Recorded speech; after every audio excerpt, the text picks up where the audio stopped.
Hey everybody, this is Lena from Just a Little Bit Country. Today we're going to read Spellbound by Nora Roberts. It says, leave it to #1 best-selling author Nora Roberts to spin a tale that blurs the boundaries between reality and fantasy. Modern-day mishaps and ancient curses, obsession and undying passion. She'll have you cheering for love to win the day as a man and woman discover just how deep their bond lies and how some dreams are meant to be spellbound. While on a much-needed vacation in Ireland, world-famous photographer Caelan Farrell is bewitched by ravishing beautiful Brianna Torrance, even if he refuses to believe in the spell that has brought them together and can destroy them both.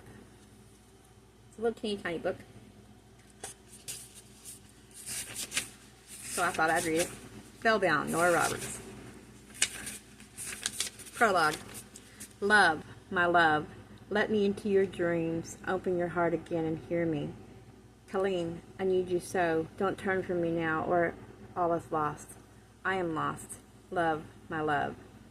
Caelan shifted restlessly in sleep, turned his face into the pillow, felt her there, somehow, skin soft and dewy, hands gentle and soothing, then drifted into dreams of cool and quiet mist, hills of deep, damp green that rolled forever, and the witchy scent of woman.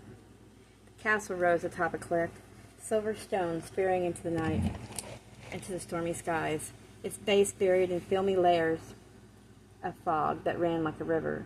The sound of his mount's bridle jingle babbled bright on the air as he rode, leaving the green hills behind and climbing high on a rock. Thunder sounded in the west over the sea, and echoed in his warrior's heart. Had she waited for him?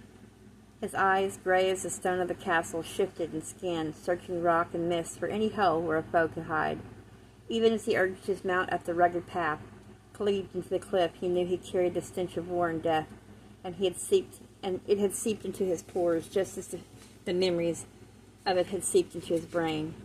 Neither body nor mind would ever be fully clean of it. His sword hand lay light and ready on the hilt of his weapon. In such places a man did not lower his guard. Here magic stung the air and could embrace or threaten. Here fairies plotted or danced, and witches cast their spells for good or ill. Atop the lonely cliff, towering above the raging sea, the castle stood, holding its secrets. And no man rode this path without hearing the whispers of old ghosts and new spirits. Had she waited for him? The horse's hooves rang magically and musically over the rock until at last they traveled to level ground. He dismounted at the foot of the keep, just as lightning cracked the black sky with a blaze of binding white light. And there she was. And she was there, just there, conjured up out of the storm-whipped air. Her hair was a firefall over a dove-gray cloak, alabaster skin with the faint bloom of a rose, a generous mouth just curved in knowledge, and eyes as blue as the living star that had just filled with power. His heart leaped and his blood churned with love and lust and longing. She came to him, wading through the knee-high mist, her beauty staggering. With his eyes on hers, he swung off his horse, eager for the woman who was witch and lover. Caelan Farrell, 'tis far you've traveled in the dark of the night. What do you wish of me? Brown of the wise, he said, I wish for everything. Only everything? Her laugh was low and intimate.